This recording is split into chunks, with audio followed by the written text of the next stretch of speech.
ओम नमः शिवाय। आप सभी मित्रों का मैं मुकेश कुमार मिश्र एक बार फिर से अपने चैनल एस्ट्रोलॉजी एंड आयुर्वेदा में हार्दिक अभिनंदन करता हूं। और आज आप लोगों के समक्ष एक विशेष ज्योतिषीय और आयुर्वेदिक वस्तु को लेकर के आया हूं जो आपके किचन में उपलब्ध है।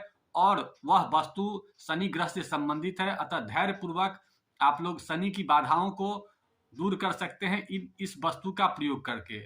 शनि ग्रह विशेषता आपके शरीर के आयरन लेवल को डिस्टर्ब करता है। इसके अलावा आपके शरीर में गैस को ज़्यादा उत्पन्न करता है। इसके अलावा आपके शरीर में जितने भी दर्द वगैरह हैं सब पर इसका असर होता है। और उस वस्तु का नाम आपके सामने पहले रख देते हैं कि वह वस्तु आपका हींग है। हींग आपके किचन में उपलब्ध होता ही है और इसकी एक विशेष प्रकार की सुगंध होती है। यह सुगंध आपके नज़र दोष से संबंधित जितनी भी बाधाएं हैं उन सबको भी दूर करता है। अतः धैर्य पूर्वक आराम से आज के पोस्ट को सुने और इसको सुन करके अपने जिंदगी में इसे लागू करें। और मैं समझता हूं कि इसके प्रयोग से आप शनि से संबंधित जितनी भी बाधाएं हैं उन सब बाधाओं को दूर कर सकते हैं और अपने जिंदगी में एक विशेष प्रकार का आनंद ले सकते हैं। अतः सबसे पहले हींग की चर्चा करते हैं। हींग को अंग्रेजी में एसाफोटिडा के नाम से जानते हैं और वैज्ञानिक लोग इसे फेरुला एसाफोटिडा के नाम से जानते हैं। और आयुर्वेद शास्त्र में यह पित्त प्रकृति का बताया गया है। अतः ऐसे लोग जो पित्त प्रकृति के हैं उन्हें थोड़ा इसका प्रयोग कम करना है, विशेषतः गर्मी में कम प्रयोग करना है। वैसे लोग जिनके बॉडी में जलन ज़्यादा होती हो, ऐसे लोगों में पित्त ज़्यादा बढ़ती है, ऐसे लोग जिनके नाक से खून वगैरह आता है, इन लोगों का या जिनकी हाई बीपी की शिकायत हो उनको थोड़ी कम मात्रा में इसका प्रयोग करना चाहिए। ठंड में तो थोड़ा कर भी सकते हैं लेकिन गर्मी में विशेष ध्यान रखना है। इसके अलावा इसमें दो तीन चीज़ों का विशेष ध्यान रखना है। इसमें अशुद्धता बहुत ज़्यादा होती है क्योंकि ये महंगा होता है और भारत में पाया नहीं जाता है। इसका एक पौधा होता है जिसके जड़ से, समझिए छोटा ही पौधा होता है लेकिन इसके जड़ से एक लिक्विड बनता है। उसी लिक्विड को लोग कलेक्ट करके और बाजार में ले आते हैं, लेकिन विशेषतः ये भारत में नहीं होता है। अब कुछ प्रदेशों में भारत में भी होने लगा है, हिमाचल साइड में, लेकिन विशेषतः यह अफगानिस्तान में, ईरान में विशेष रूप से पाया जाता है और वहीं से ले आकर के अपने किचन में रखा जाता है। सोचिए हमारे पूर्वज लोग कितने विद्वान थे, कितने बड़े साइंटिस्ट थे, जो सबसे बड़ा जो आयरन का चीज है वो आपके किचन में रखा हुआ है और जमानों से रखा हुआ है। तो उस वस्तु का कैसे प्रयोग करना है, किन किन बीमारियों में प्रयोग करना है, इसकी अब चर्चा करते हैं।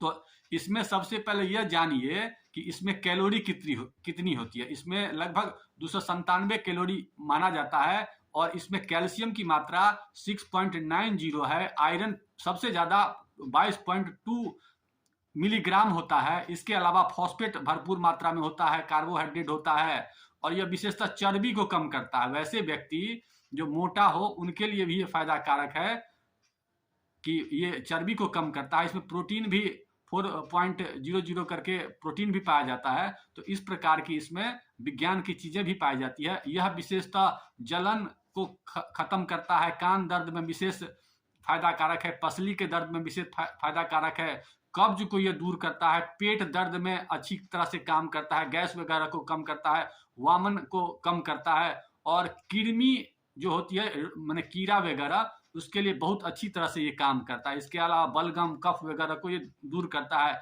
मिर्गी से संबंधित जो बीमारी होती है उसमें भी बहुत अच्छा काम करता है। इसके अलावा ये आपको ज्योतिष शास्त्र के हिसाब से ऊपरी बाधा को भी ठीक करता है। तो इसमें बहुत सारे ऐसे चीज हैं जो ठीक करता है। और विज्ञान कहता है कि इस इमोशनल एक्टिविटी जिनमें ज़्यादा होती है, वैसे लोग जिनके चंद्रमा अच्छे होते हैं, उच्च के होते हैं, उनमें इमोशनल एक्टिविटी ज़्यादा होती है, तो उसमें ये विशेष तौर पर काम करता है। तो इसका कैसे प्रयोग करना है आगे हम चर्चा करेंगे। तो सबसे पहले यह किन किन रोगों में काम करता है उसकी जानकारी देने से पहले आप लोगों से मित्रों एक निवेदन है कि अगर आप लोग ज्योतिष सलाह लेना चाहते हैं या ज्योतिष सीखना चाहते हैं तो हमारे नंबर जो नीचे दिया हुआ रहता है उस पर संपर्क करके और परामर्श दे करके उसकी जानकारी ले सकते हैं। और हम जो जानकारी देंगे उसमें कुछ वक्त लगेगा, आपको समय लगेगा, आधा घंटा करीब लगेगा समझने में। और उन उपायों को करने के बाद हमसे आपको 21 दिन के बाद फिर बात करना होगा और बात करने के बाद उसका क्या रिस्पॉन्स आता है बताना होगा। और मैं समझता हूँ कि 21 दिन में ही आपको फायदा लगभग दिखने लगेगा, लेकिन कम मात्रा में दिखेगा। धीरे जितना पुराना होते चले जाइएगा उतना उसका अच्छा इफेक्ट होगा। अब उपाय की चर्चा करते हैं कि उपाय किन किन बीमारियों में कैसे करना है। अगर दांत दर्द किसी को हो रहा है तो ऐसे पोजीशन में हींग को थोड़ा गर्म कर लीजिए, और गर्म करने के बाद किसी रुई वगैरह में लगा करके जहां पर दर्द हो वहां पर रख दीजिए। तो ऐसे पोजीशन में आपको दांत दर्द से तुरंत ही रिलैक्स होगा। कृमि, स्पेशली कृमि जो दांत में कीड़ा वगैरह जो लग जाता है उसमें अचूक तरह से ये काम करता है। इसके अलावा दूसरा हम लोग को जो उपाय करना है वो गैस की बीमारी में, वैसे लोग जिनके शरीर में गैस ज़्यादा बनता है उनको करना क्या है, 1 गिलास पानी लेना है, उसमें हींग थोड़ा सा डाल देना है और डाल करके उसके बाद जो है ना उसको पी लेना है।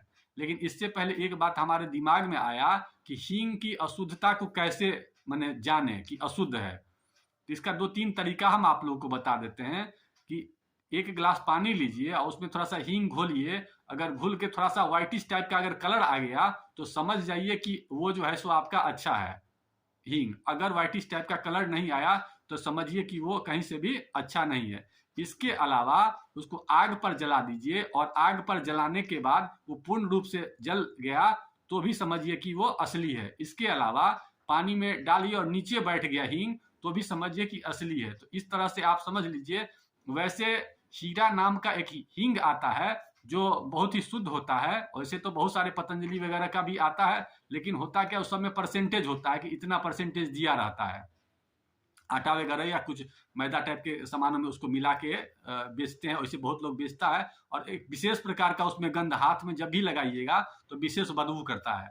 बहुत लोग को अच्छा भी लगता है, लेकिन वो अच्छा सुगंध तो नहीं कहा जा सकता है। तो इस प्रकार हींग को पहचान सकते हैं। इसके अलावा ये खांसी में विशेष जो है ना फायदा करता है। बच्चे लोगों में अक्सर देखिएगा कि सर्दी खांसी की जुकाम ज़्यादा होती है, तो ऐसे कंडीशन में थोड़ा सा हींग को तेल वगैरह में गर्म करके थोड़ा सा मालिश कर दीजिए तो तुरंत ही उनको रिलैक्स होता है। इसके अलावा महिलाओं की महामारी में भी बहुत ही फायदा कारक ये चीज़ है।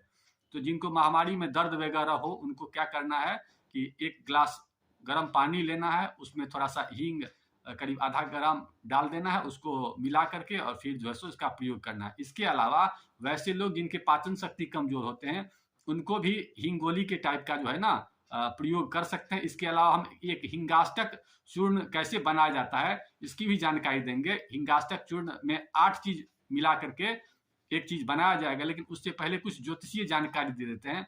वैसे लोग जो नजर दोष से पीड़ित होते हैं उनको हींग का प्रयोग जरूर ही करना चाहिए। थोड़ा सा हींग लीजिए, उनके माथा के ऊपर से 7 बार उतार करके और फिर जो है सो उसे किसी नाला वगैरह में विसर्जित कर दीजिए। और वैसे बच्चे जिनके जन्म कुंडली में शनि कमजोर होते हैं, उन्हें नजर दोष ज्यादा लगता है, तो वैसे बच्चों के लिए क्या करना है, कोई छोटा सा एक ताबीज ले आइए और ताबीज में थोड़ा सा हींग रख दीजिए। अगर उसमें थोड़ा सा संभव हो तो जो क्या कहते हैं खाने में लहसुन जो होता है, लहसुन का एक छिलका रख करके उसमें थोड़ा सा हींग मिला करके और उस ताबीज में रख के ताबीज को बंद करके काला रंग के धागे में शनिवार को उसको पहना दीजिए। किसी प्रकार की नजर दोष बिल्कुल भी नहीं लगेगी।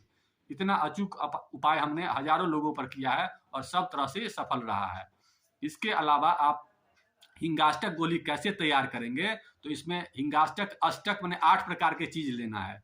उसमें आपको सब चीज समान मात्रा में लेना है, हींग की मात्रा केवल कम होगी। मान के चलिए 50-50 ग्राम सब चीज लेते हैं तो हींग की मात्रा जो है ना उसमें से करीब 5 से 7 ग्राम की डालनी है।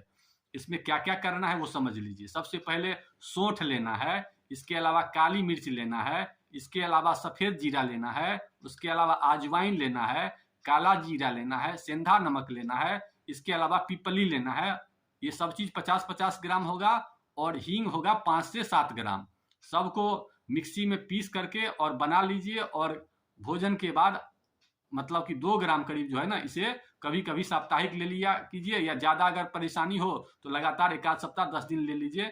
इससे आप देखेंगे कि तुरंत ही फायदा दिखता है। इसके अलावा वैसे लोग जो लोग गैस से पीड़ित हो या जिनके बॉडी में आयरन का अभाव हो, ऐसे लोग दाल के छौंका में भी इसका प्रयोग कर सकते हैं, सब्जी में भी इसका प्रयोग कर सकते हैं। नहीं तो बाजार में हिंगोली मिलता है, तो हिंगोली, एक हिंगोली लेके और उसका प्रयोग कीजिए। ठंड में तो इसका प्रयोग आपके लिए ज़्यादा ही फायदा कारक है। गर्मी हो तो उस समय में थोड़ा प्रयोग कम कर दिए। वैसे लोग जिनकी प्रकृति गर्म हो, जो हाई बीपी से पीड़ित रहते हो, इन उपायों को करिए और उपाय करने के बाद अपने विचार जरूर हमारे कमेंट बॉक्स में रखिए। मैं उम्मीद करता हूं कि नज़र दोष से संबंधित जितनी भी बाधाएं होंगी, आपके शरीर में गैस से जितनी भी बाधाएं होंगी, ये सब चीज़ को ये ठीक करेगा। अतः मेरा ये विशेष एक और उपाय बता देता हूँ। वैसे लोग, जो लोग इमोशनल ज़्यादा हो जाते हैं, उन लोगों को, विशेषतः जिनके कुंडली में चंद्रमा मजबूत होते हैं, तो कफ ज़्यादा होता है, तो ऐसे पोजीशन में उन लोगों को हींग का प्रयोग रेगुलर करना चाहिए। और संभव हो तो वो लोग भी शनिवार को अपने किसी लॉकेट में उसको हींग को रख करके और अपने गले में धारण कर लें, तो उनमें जो इमोशनल एक्टिविटीज है वो बहुत हद तक कम हो जाएगा। इन्हीं बातों के साथ आज के वीडियो को यहीं विराम देते हैं। लेकिन विराम देने से पहले आप लोगों से एक निवेदन है कि पोस्ट अच्छा लगा तो लाइक कीजिए और अपने मित्रों को भी आमंत्रित कर इस में सब्सक्राइब करने के लिए बोलिए। और साथ ही साथ अगर आप लोग किसी प्रकार की ज्योतिषीय सलाह चाहते हैं तो हमारे नीचे हुए नंबर पर फोन से संपर्क करिए। और मैं उम्मीद करता हूं कि आप लोग की जो भी समस्याएं होंगी उसे मैं सरल तरीकों से उपाय देने की कोशिश करूंगा। इन्हीं बातों के साथ आज के वीडियो को यहीं समाप्त करते हैं। आप लोगों ने वीडियो देखा, इसके लिए आप लोगों का बहुत बहुत धन्यवाद। ओम नमः शिवाय।